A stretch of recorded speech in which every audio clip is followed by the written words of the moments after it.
Welcome back to Dropping Bars. Another day, another amazing person on the show to drop some bars with us. And today I have no other than the legendary media royalty, Miss Odette Campbell. Odette, welcome to the show. You're trying to make me blush. You succeeded if that was effort. Hi, Kimron. How are you? It's so good to see you. I know, it's so good to see you too. It's so good to see you too. Like, wow, happy to be having this conversation with you. Normally, you're the one asking the questions, and today the tables get turned on you, right? I mean, and that's always a difficult part for me. I always tell people that for all of my working life, I've been paid to ask people questions. I don't like when people ask me questions, but let's see how this goes. Okay, awesome. So, Odette, thank you so much for agreeing to be on Dropping Bars and for agreeing to come and share your experience with our audience. For the people that may not know who you are, can you tell us in 1 minute, who is Odette Campbell? All right, so I am this little girl who I still consider myself a little girl who grew up in Annandale, St. George. So originally I was born in St. George, the town of St. George. My mother lived at Park Lane at the time, but then I went to Annandale to live with my father. I grew up at Annandale. It's the Annandale watershed. It is where Grenada gets most of its water from. So I'm very proud to be from Annandale in St. George. Awesome.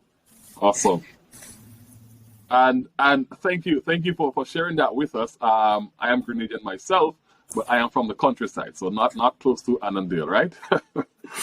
So Odette, you are currently the general manager, CEO of GBN, Grenada Broadcasting Network. Well, the latest title that was given to me was Managing Director of the Grenada Broadcasting Network. I was appointed in 2013, and then Managing Directorship was added in 2015. Okay, so you are the Managing Director, but you have been in media for a very long time. How long would you say you've been in the media space in Grenada? Oh Lord, you're trying to make people guess my age, right? Let's just say I graduated from the Anglican High School in 1988, and about 3 years later, I joined the media. So that gives you an idea as to how long I've been at this. I've been married for 30 years, and I joined the media before I got married. So people who are good at maths, they could do some quick calculations. Right. So it's fair to say you've been in that space for a while. So you joined the media fraternity right out of high school. You say 3 years after you graduated. Yeah. What was that journey like?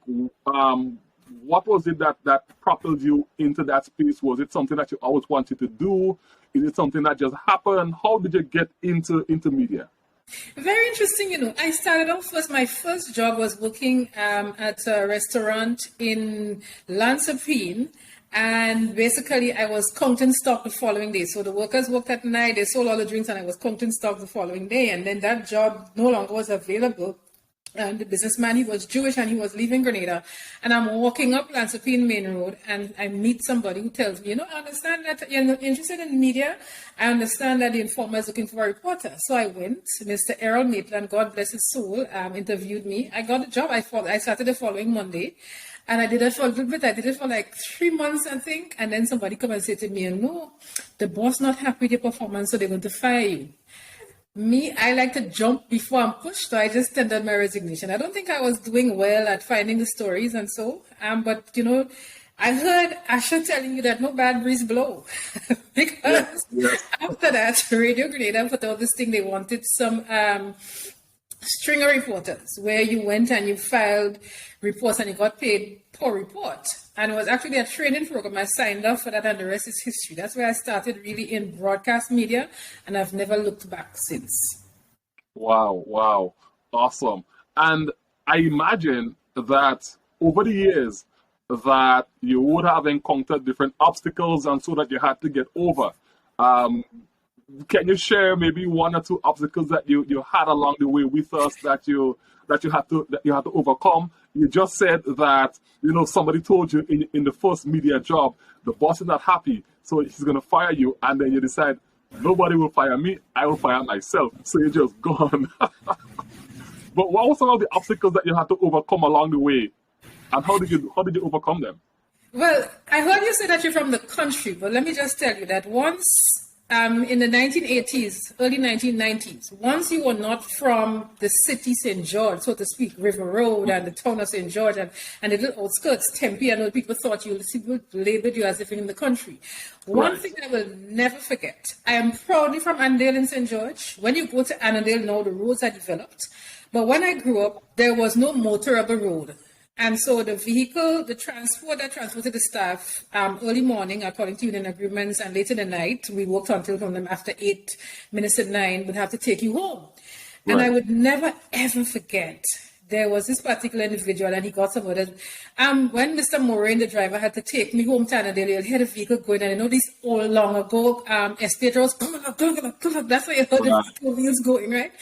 And he would tell him, no.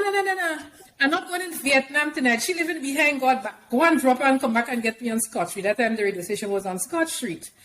And I used to feel a particular kind of way. I live in behind God back. I used to try to figure out what behind God look back. And I'm trying to see, what would behind, and I'm looking behind to see what behind God look back.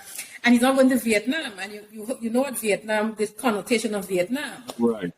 So there were these people who, and then sometimes because the road was bad, sometimes early mornings the driver will conveniently forget that he has to come and pick me up. So see me living in the back of Annandale. For people who know Annandale, go past the waterfall, go up to the water treatment plant. It was our house and just one other house up there at the time. No electricity, nothing. So I had to walk from Annandale to Snoqualmie Junction.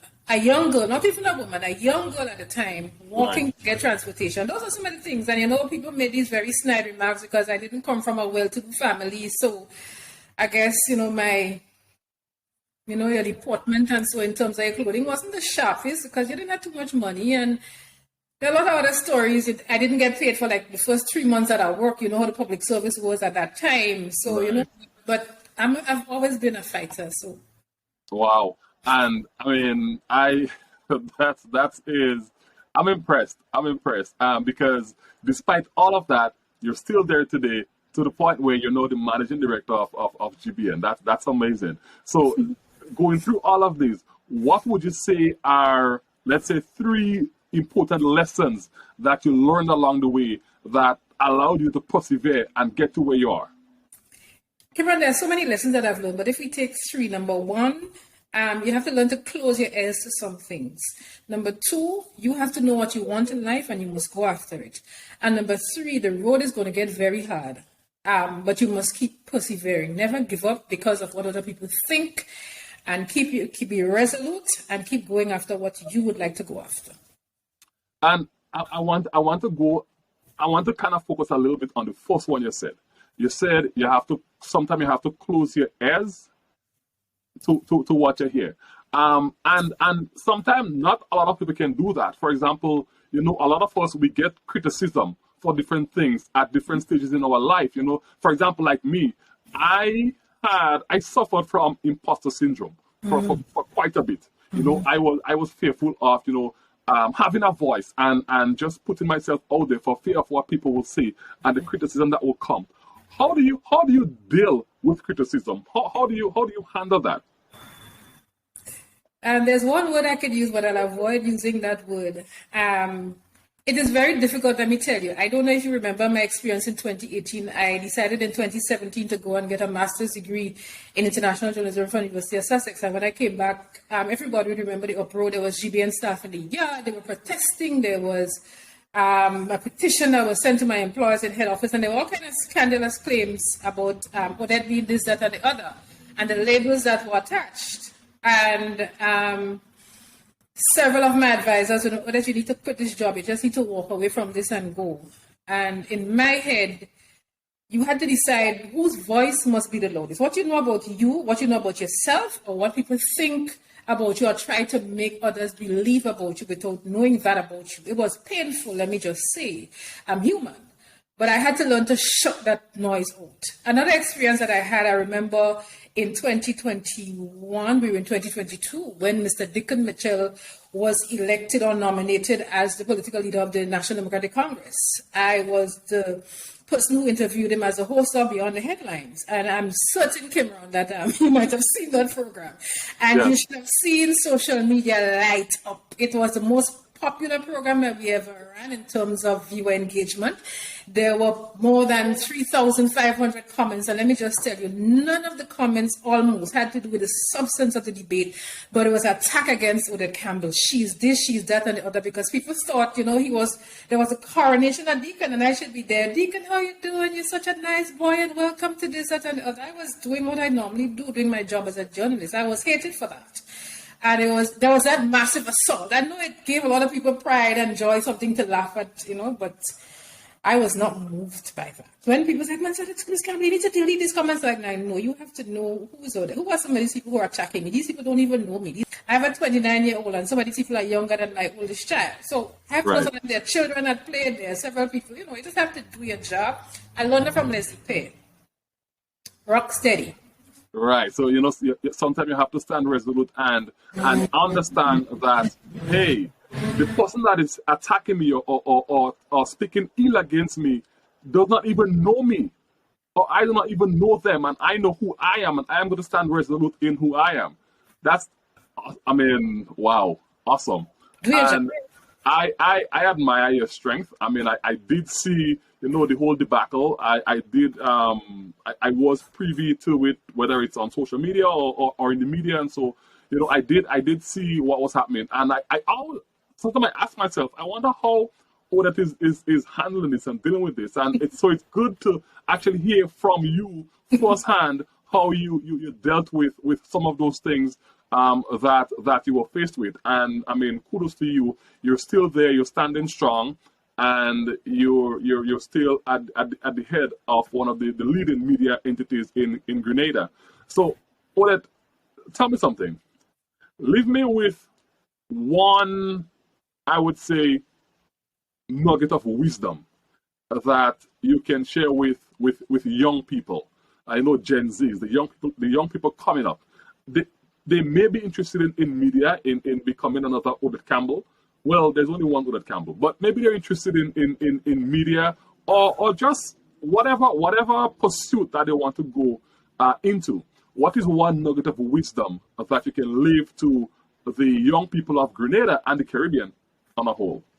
One nugget of wisdom comes from the book of Jeremiah.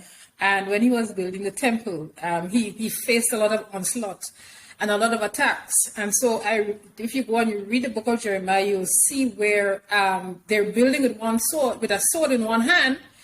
They have the sword to defend, but yet they had the trowel in the other. People who know the Bible well will remember that. So you have to learn to keep building with the trowel, but yet have your sword ready for those attacks. And when I say have the sword ready for those attacks, physically, if armies come against them, they had to defend what they were building. Jeremiah was told, you are doing a great job, do not come down. And to young people, I want to say, you must do a great job. Don't just do a mediocre job. I'm hearing about the quiet and the silent resignation. That's a new in thing. But I'm saying to young people, put your hand to the metal, do a good job, and do not climb down despite the criticisms that will come against you. It will come. You can't avoid it if you're doing a great job. If you want to be mediocre and just be in there with everybody and be on your phone and just give some little whatever and don't get criticized, that's totally up to you. But me, when I was very young in Sunday school and in youth ministries, the book of Proverbs, whatsoever thy hand findeth to do it with all thy might. So if I must update the GBN page, I must do it with all my might. I mustn't just put something subpar on the page. And if I'm going to read the news, I must not go except I'm prepared, and I'm prepared to give Grenada my best. I could be sick as a dog. You must not know I will smile. This is the GBN television news for today, the whatever day of September. And when I'm done, it's like, oh my God, when I'm done, the public must not see that. Right. So ultimately, just always give up your best. I love this. What a perfect way to end this program. Odette, thank you so much for being on Dropping Bars and for dropping such, wow, this is golden. I know that people are going to find a lot of value from it. So thank you so much for being here. Okay. And thank you everybody for tuning in. And I look forward to seeing you next week when we have another special guest to drop some bars with you. Thank you so much, everybody, and thank you, Odette, again, for being on Dropping Bars. Thank you so much.